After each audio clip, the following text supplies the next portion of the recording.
Hey fans, so here we are in Penn Station and we are looking at a locomotive that I have not operated in quite some time actually. This is, as you can see, the ACS-64 City Sprinter locomotive for Amtrak with its accompanying Amfleet passenger cars. The reason I'm recording this video today is to showcase a neat update to the ACS-64 mod that I've made. I've actually been meaning to do this update for quite some time, but it's just been put on the back burner because I've been so obsessed with Steam recently, as in like Steam locomotives. But I just want to give a quick shout out, if he doesn't mind, to Loco on Facebook for giving me the final little push that I needed to actually sit down and spend the, I believe this took me probably, I don't even know actually, this probably took me 2 or 3 hours to completely figure out. But enough of that. Let me actually tell you what I did to the mod pack. So let's start with the locomotive. I changed, as you might have noticed, I've changed the idle sound. All the sounds that I've updated into this mod pack are taken straight from the Train Sim World version of this locomotive. I've managed to learn how to use some of the executable tools to extract sounds from the pack files for TSW content, and so I've isolated the idle sounds and for this locomotive, and I've also isolated and updated traction motor blower sound, which is pretty cool. I managed to code the traction motor blower in so that it actually only is playing when the locomotive is moving at speeds of greater than, I believe it's 2 or 3 miles an hour. So as we accelerate from a standing stop, you should hear the motor blower sounds start to play. So let's do that real quick.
Alright, so as you can tell there, I think the cut-in is somewhere between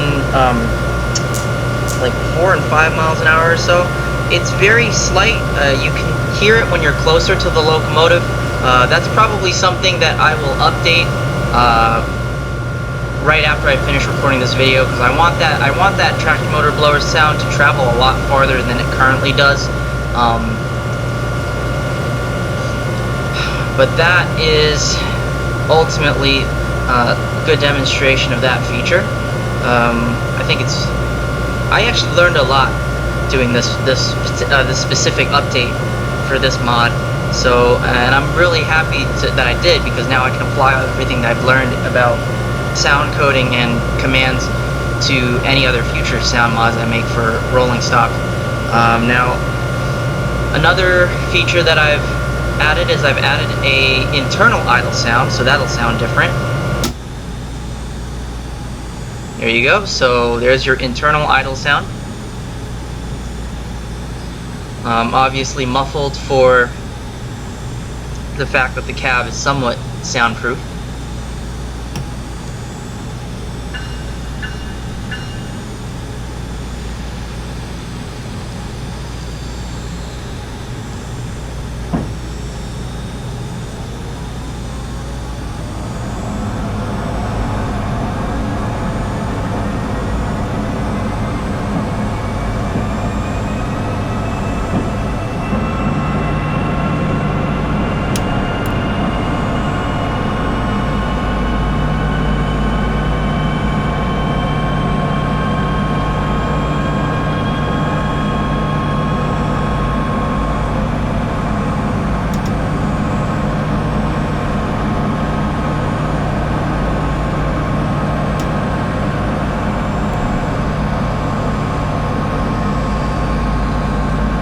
Another cool thing that I've added to the mod pack is I've actually, and this is the thing that I'm probably most proud of, is I've actually added in authentic Amfleet brake shoe noise to the Amfleet passenger cars for this locomotive.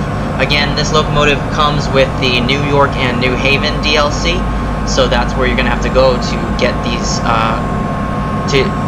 Those are the Amfleets that you're gonna have to use for this effect to work for the time being. Because it's probably child's play at this point for me to actually port those brake sounds over to the HHP8 Amfleets and the AM7 Amfleets, but I'm probably not going to do that until maybe later next week, just on account of my schedule being busy as it is. But without further ado, let's hop on into the Amfleets and do a quick demonstration.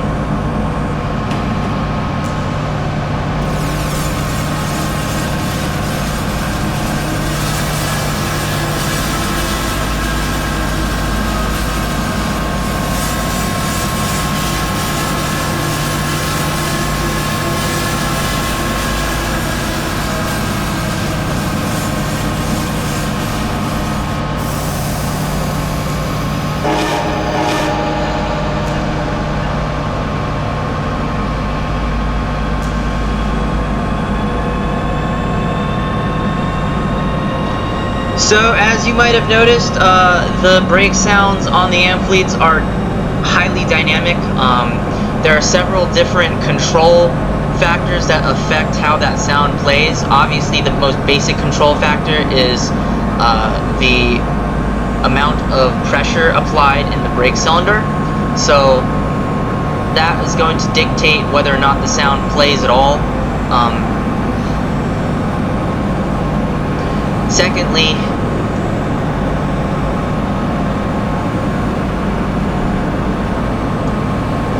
the pitch of the sound is controlled by the amount of air pressure in the brake cylinders as well. So as you heard, when you're in a mid-brake application, you have very little air pressure in the brake cylinders. The pitch of the brake sound is lower than when you have more air pressure in the brake cylinders. The more air pressure you have in the brake cylinders, the higher the pitch of the brake sound, which is, again, another thing that I'm actually quite proud of figuring out how to do. Ultimately, in retrospect, it's actually pretty easy, fairly easy coding to do once you know all of the control commands and the control values.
I still haven't worked in functioning door sounds for these cars yet.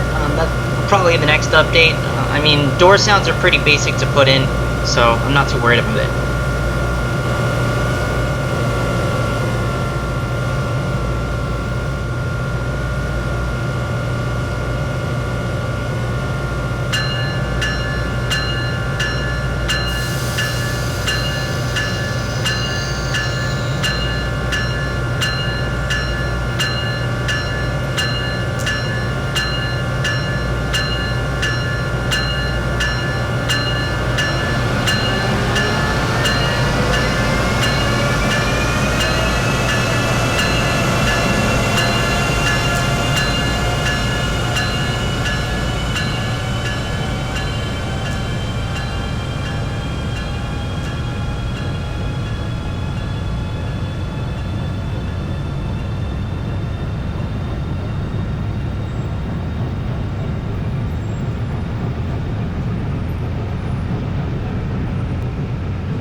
Alright, so we're gonna come into Newark Airport and end the video there.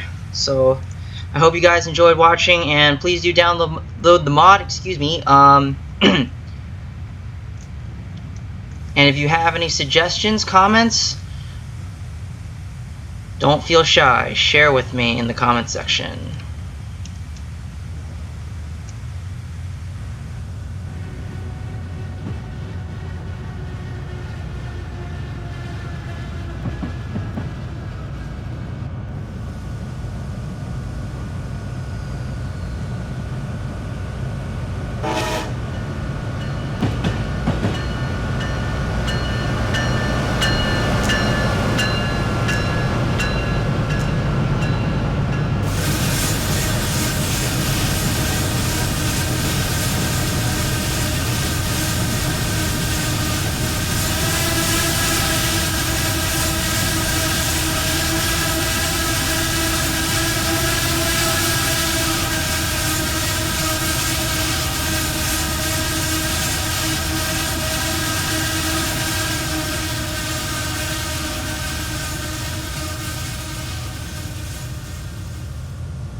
So once again, thanks for watching, and until next time, see ya.